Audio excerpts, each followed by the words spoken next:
BTR गोजोन गोरोबथानि उनाव गोजोन फैबाय होनना खुंथायाव थानाय सोरखारा बाथ्रा बुंबाय थानायखौ जों बयबो खोनानो मोननायजों लोगोसे नुनो मोनबोदों।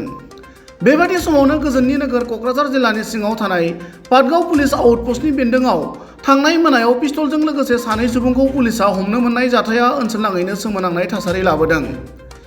जाथायनि सोमोन्दै मिथिनो हानाय बादिब्ला पाटगाव आउटपस्टनि आइसि आमिरुल इस्लामनि दैदेननाय पुलिसनि मोनसे हानजाया मोनसे स्रोद सुलुंनि बिथा खालामनानै संदाननायाव बिटिएल बसुमतारी आरो सुभाष बसुमतारी मुंनि सानै सुबुंखौ पिस्तलजों लोगोसे हमनो हायो।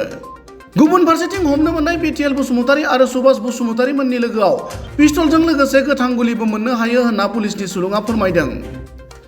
आरो हमनो मोननाय सानैखौबो पुलिसा जिम्मायाव लानानै बांसिनै मिथिनो थाखाय सेबनाय जायो होनना फोरमायबावो।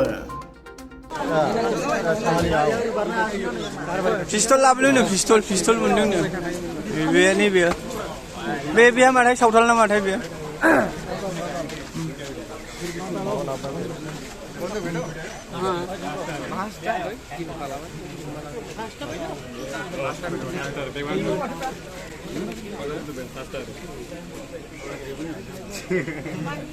ओंखाम लगायबाय नै